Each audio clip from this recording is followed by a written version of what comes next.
Good morning, and thank you for joining our Stone Fruit Quality Summit. My name is Kelly Hale, and I am the VP of Sales at Hazel Technologies. Hazel Technologies, Inc. is a USDA-funded company that offers new solutions for fruits and vegetables to extend shelf life, improve sales, and reduce food waste.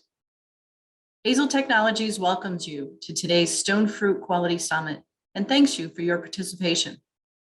We hope this event is beneficial to both you and your operations. The summit will have 3 presentations. Our first speaker is Ashley Nickel, presenting on stone fruit performance and consumer sentiment data. Her company, Ashley Nickel Growth Strategies, LLC, provides customized support to produce suppliers and their retail partners to maximize promotion and deepen partnerships. Our second presentation will be a grower profile on Fredericksburg Peach Company, featuring Fredericksburg's Brandon Oliveria and Hazel Tech's Tommy Carana. Brandon has over a decade of fresh produce operations experience and has spent almost 4 years in sales and as the field operations manager at Fredericksburg Peach Company. With over 10 years of experience in the perishable retail sector, Tommy has expertise ranging from procurement and category management to merchandising and marketing analytics. Tommy currently serves as Hazel's Director of Business Development, Retail. Our final presentation will be from Hazel Technologies' Director of Business Development, AgTech, Mario Cervantes, who will share information and post-harvest research on Hazel's solutions and technology. Mario has a degree from Tufts University and a master's in agribusiness from Kansas State. Prior to Hazel Tech, Mario worked at Compact Sorting Equipment and Spectrum Technologies after starting his career on his family farm in Mexico. Once the presentations are finished, we will have a Q&A session. During the presentations, please type your questions in the Q&A box below, and we will continue the conversation during the concluding section of the summit. Before beginning, we will see a short video on Hazel Technologies. Please enjoy.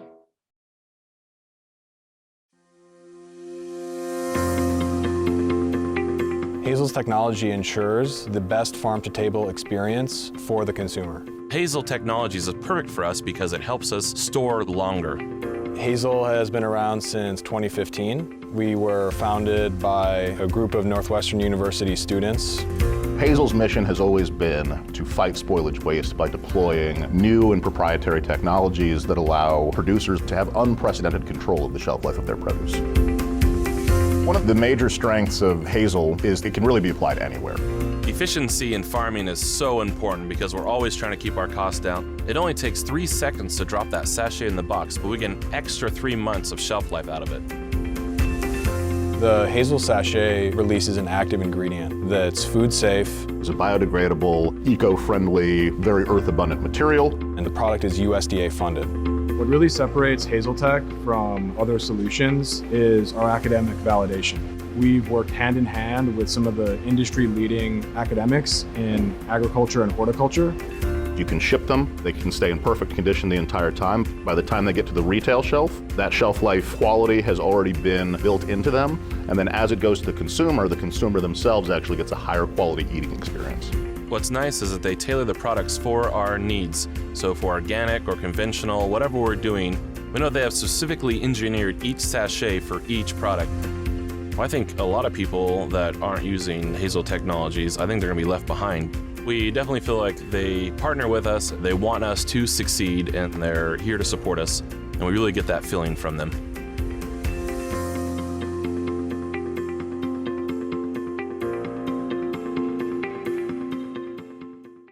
Hello, everyone. My name is Ashley Nickel. It's great to be here with you all today. Thank you so much to Hazel for inviting me to be part of this discussion.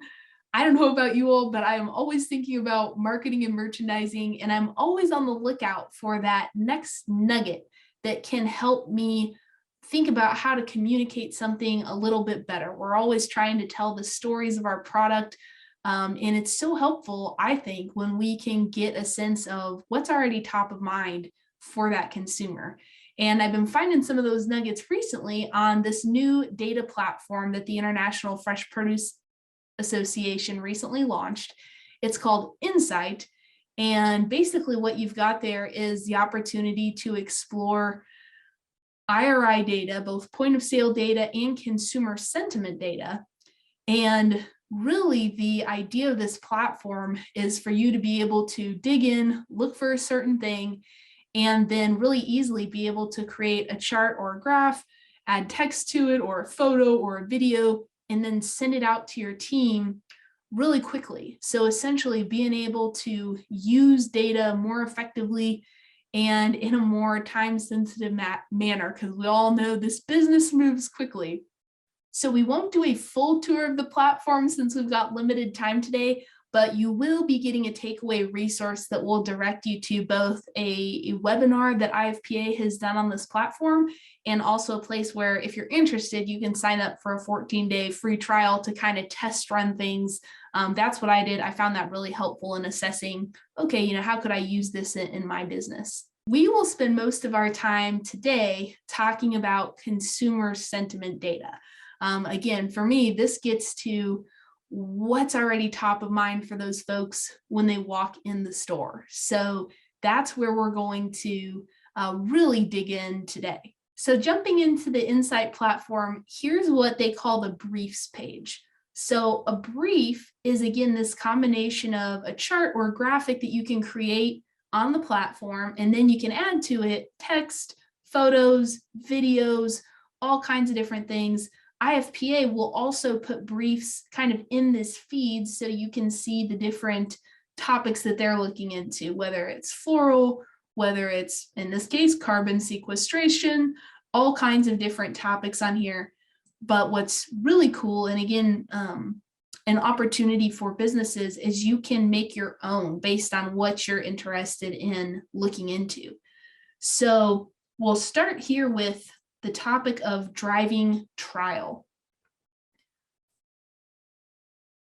So you can see here, I've got kind of the rundown of my findings here, right? Exploring the different charts. What's cool is, like, if I put this on a PowerPoint, there's only so much that you can see and do to interact with this.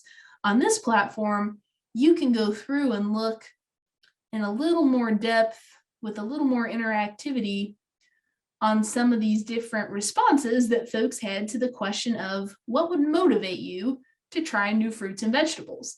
And you can see we've got a whole smorgasbord of options here, which to me is really informative, because if I'm looking at putting together a marketing strategy, I'm using this as a little bit of a roadmap, right? So here are a few of the different ways that people are being inspired. Here's kind of what the process that different folks are going through as they put together that meal plan before they head into the store. And obviously, depending on the demographics you're trying to reach, depending on kind of the audience for your product in particular, these things will vary. But you can also switch up who you're trying to, whose behaviors and attitudes you're trying to suss out when you set the parameters as you build these charts, which is really cool. So in this case, we can look at, what women are saying about what motivates them to try new fruits and vegetables. We can look at what men are saying. It's a little bit different.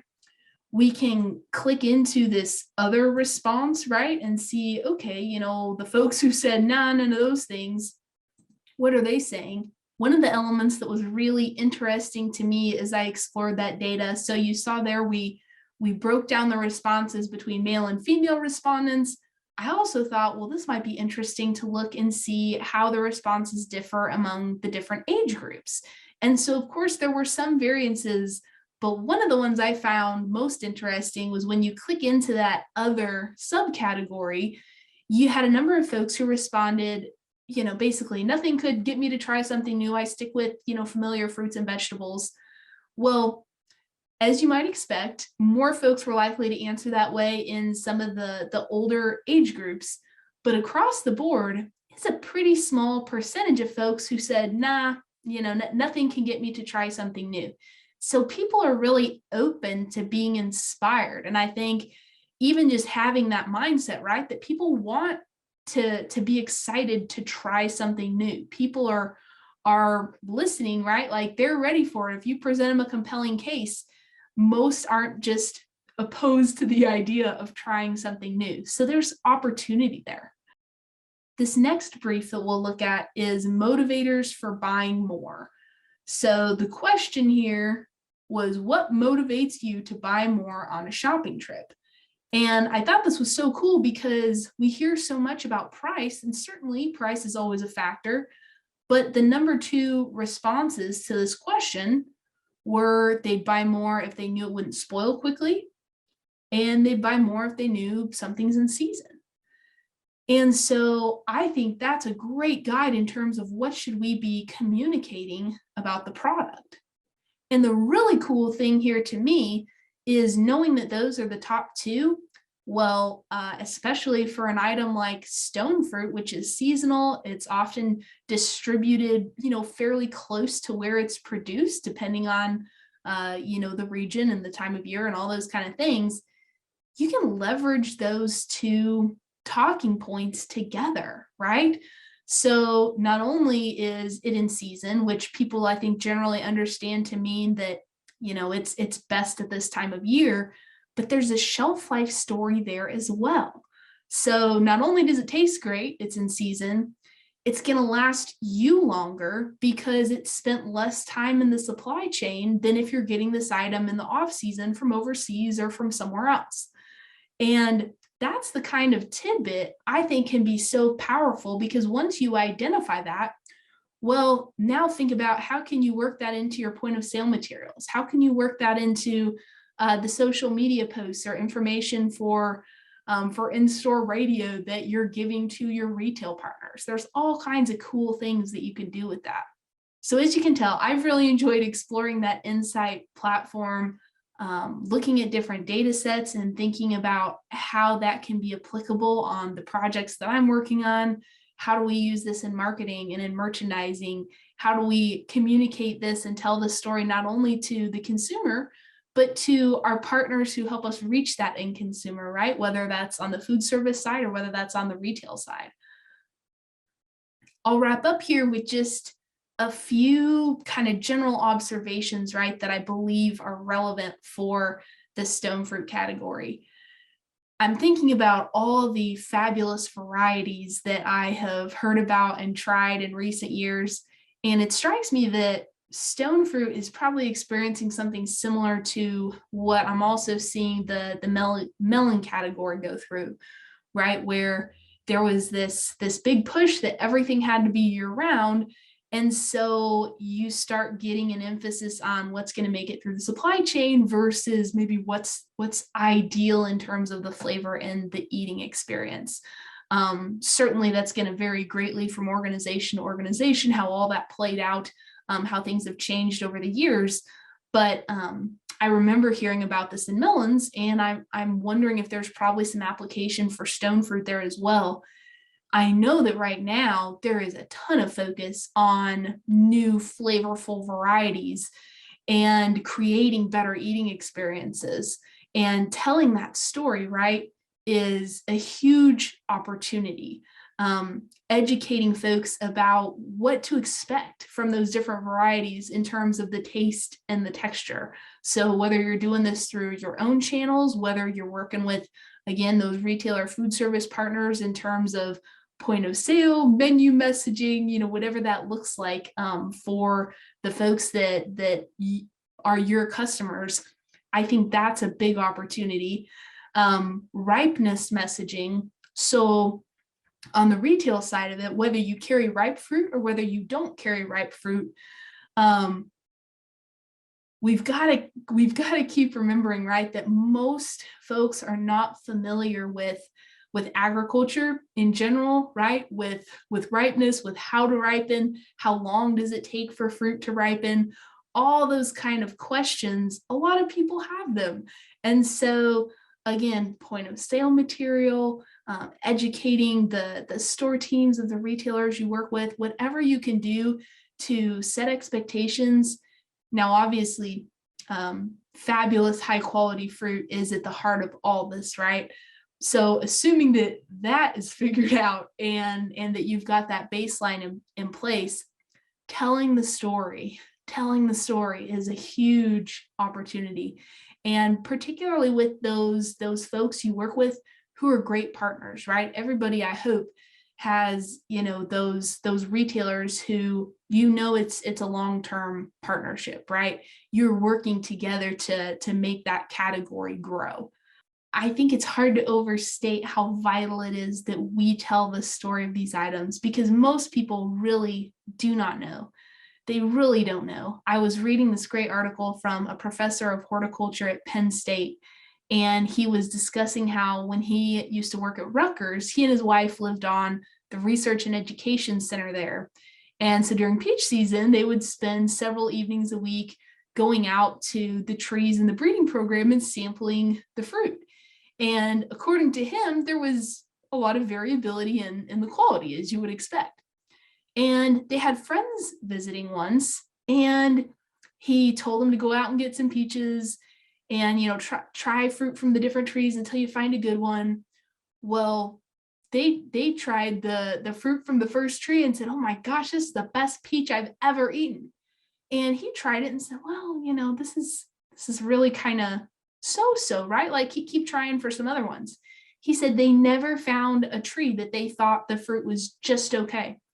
And that's when he realized that most shoppers have never had, a real great peach experience, right? And so when your fruit is delivering that, man, you got to shout it from the rooftops. Like, that is a great opportunity. And I know that there are awesome varieties and awesome growers who are delivering on that. And so I'm really passionate, again, about figuring out, what are the angles, what are the talking points, how do we share those talking points with people? So to cap it all off, I would recommend exploring that Insight platform, see if it's a fit for what you're looking for.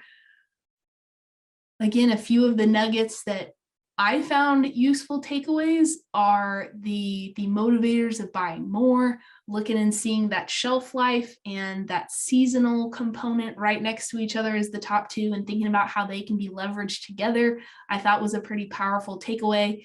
And then last but not least, the education piece for something that is seasonal, for something that the quality can be variable. So when you have excellent quality and you've got, partners that you work with and they take care of it, and they're part of the supply chain and all those kind of things, it is worth it to educate folks that, man, this is awesome and here's why.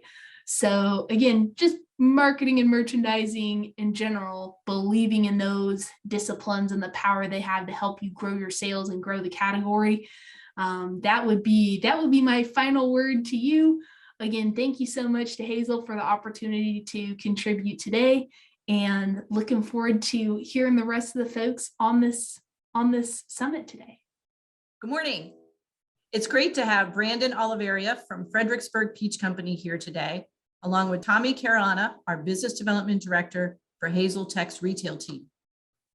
In 2021, Brandon and Tommy worked together on a shelf life extension trial for Fredericksburg Peach's local Texas peach program. Today, we're going to talk about what it takes to make a successful local stone fruit program and the technology to help improve quality at retail and with consumers alike. The first question is for Brandon. Hey, Brandon. Hey, good morning. Good morning.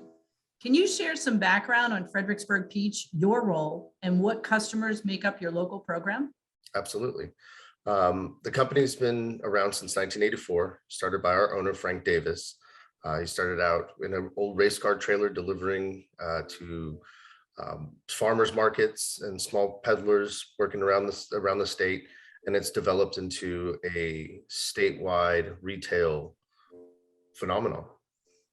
My role is in sales. I cover the retail and local sales on our bagged and bulk product. That's great. Yes, ma'am.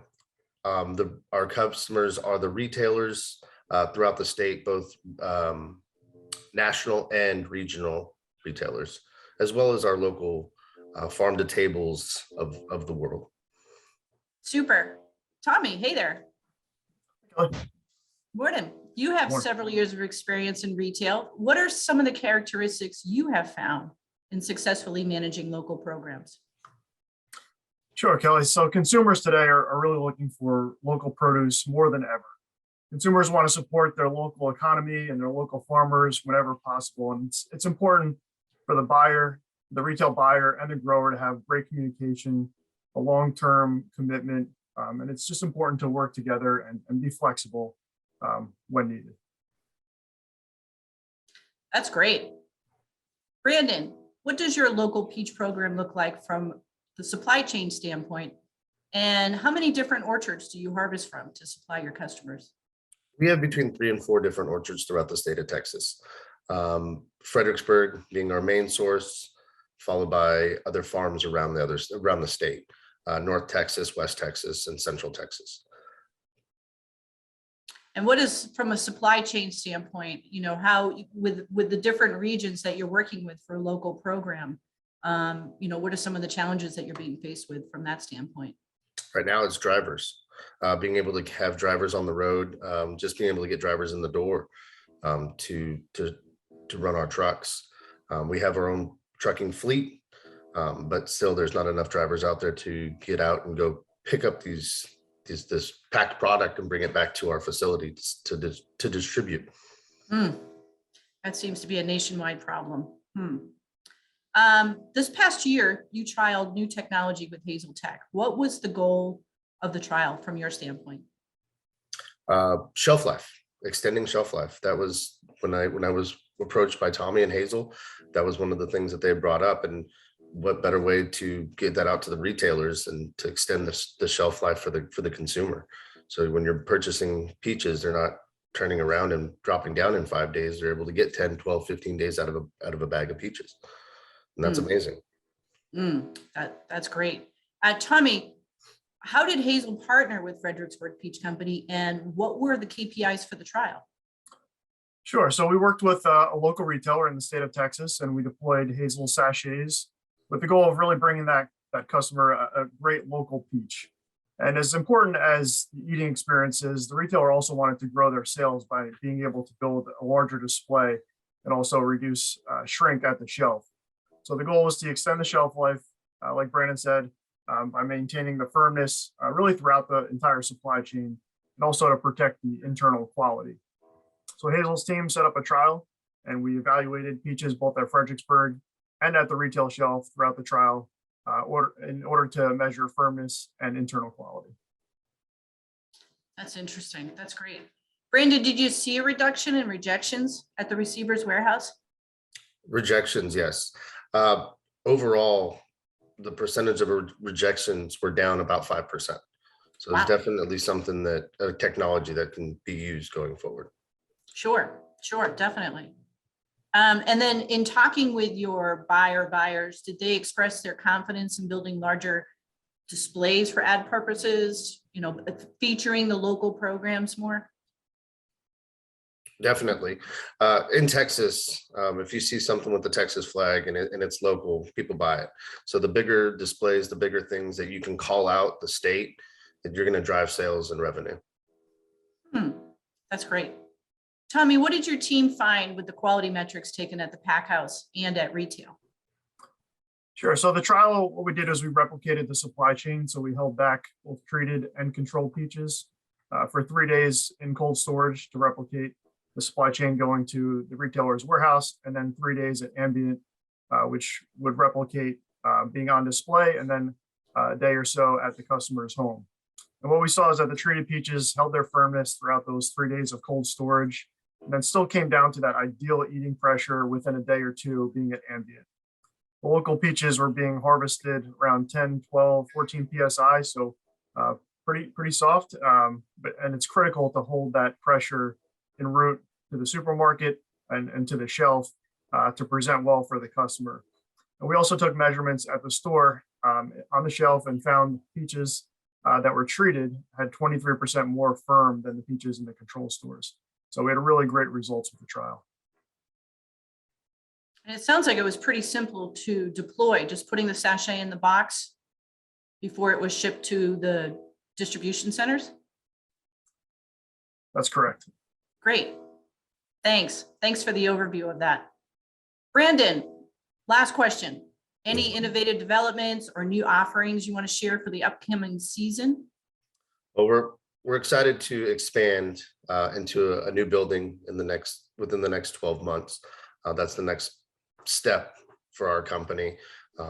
Bigger size, bigger cold rooms to alleviate a lot of the pressures that we have now. We're growing rapidly, and that's what's exciting about this industry. That's fantastic. Great news. We look forward to seeing the developments that you guys come up with in the next year or so. Thank you both for sharing about the 2021 Texas Peach Trial and the successful ways to supply and partner with retailers on local stone fruit programs.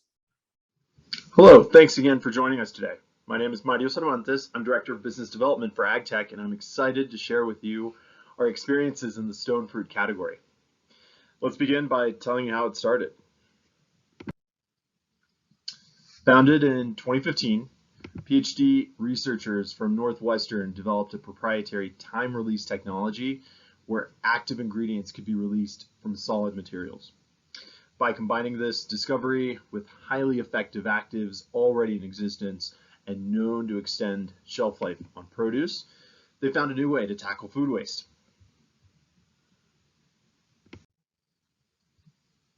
In 2022, this vision continues at Hazel to reduce food waste by delivering cutting-edge technologies that extend shelf life and improve the quality of food for everyone, from growers to consumers. By the end of this year, our products will have been applied to almost 6 billion pounds of produce and will have kept almost 500 million from going to waste.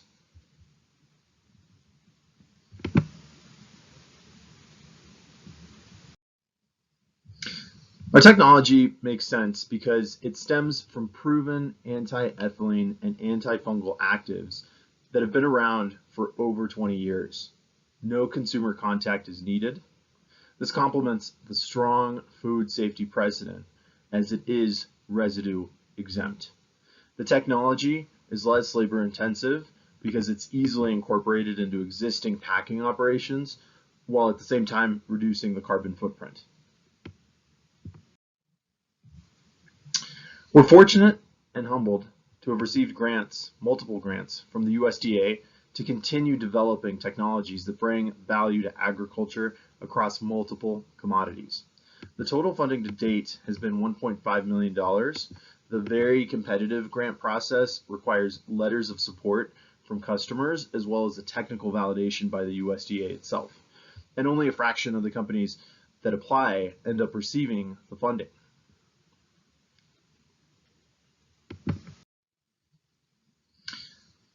On the subject of validation, our technology has been evaluated by agricultural heavyweights such as UC Davis, Cornell, Oregon State, and the University of Florida in the US. We also have had third-party research completed by both INEA and La Universidad Católica in Chile, as well as the ARC in South Africa and multiple universities in Europe. In addition, perhaps the strongest vote of confidence is the industry itself. Today, we work with over 250 growers, shippers, importers across a wide range of commodities and geographies, including stone fruit. Today, I'll be presenting data from a few of the brands that you see here.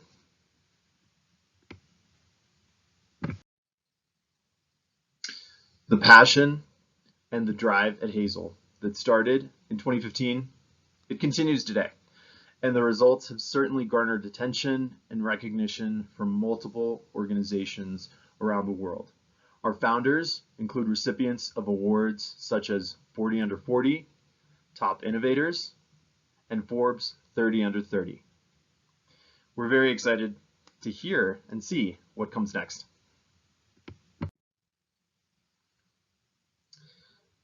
Over the past few years, Hazel has been featured in the press, on the radio, and even in programs such as Good Morning America.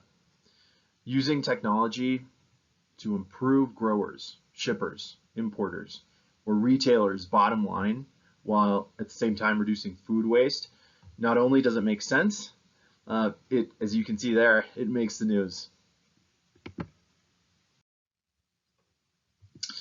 Now today I'll be sharing some of the work we've been doing in the past few seasons. This first study was part of a real-world deployment at Fredericksburg Peach Company in Central Texas, where Hazel helped add shelf life to fruit that has a short post-harvest window. Peaches were stored for 3 days at 40 degrees Fahrenheit and then removed to ambient temperature for 3 more days. On the right-hand side, you can see 2 photos above for the control group and 2 photos below for the Hazel treated group. At day 3 and day 6, you can see a big difference in bleeding, loss of firmness, and internal browning in comparison to the Hazel treated group, which looked great.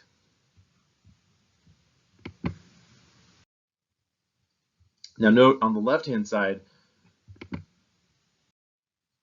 we see that both following 3 days in cold storage and then after 3 days at ambient temperature, the Hazel treated fruit was much firmer than the control group. Now, over the course of 5 weeks in monitored retail deployment, the meta-analysis showed the same results, that the fruit treated with Hazel was 23.6% firmer on the shelf than untreated fruit. Peaches held on for longer, had less internal issues, and had uniform ripening profiles.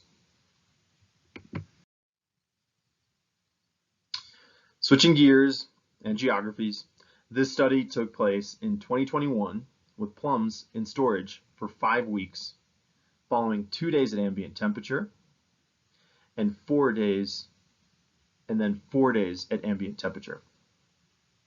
We can appreciate a similar trend.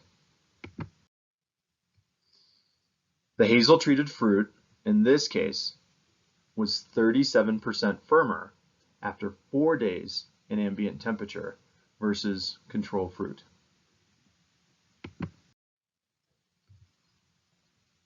A quick look at UC Davis academic trial on Patterson apricots. Not only can we appreciate greater firmness on the fruit, as documented by the researcher, we can also visually see the difference between treated and untreated fruit.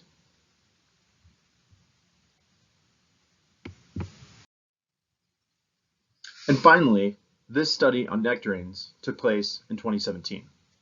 This grower compared Hazel by itself, which is the line in purple, with MA bags in addition to Hazel itself, which is the line in green, versus the control group, which is in black. The fruit was removed from cold storage after 21 days and held for an additional 4 days at ambient temperature. The results were comparable for using Hazel either as a substitute or in addition to a modified atmosphere bag. In both cases with Hazel, the fruit had significantly greater firmness than untreated fruit, which was at 0 psi by day 25. And with that, I'll wrap up my presentation. Thanks for joining us today. It was my pleasure to talk to you about Hazel Technologies and how we can help you.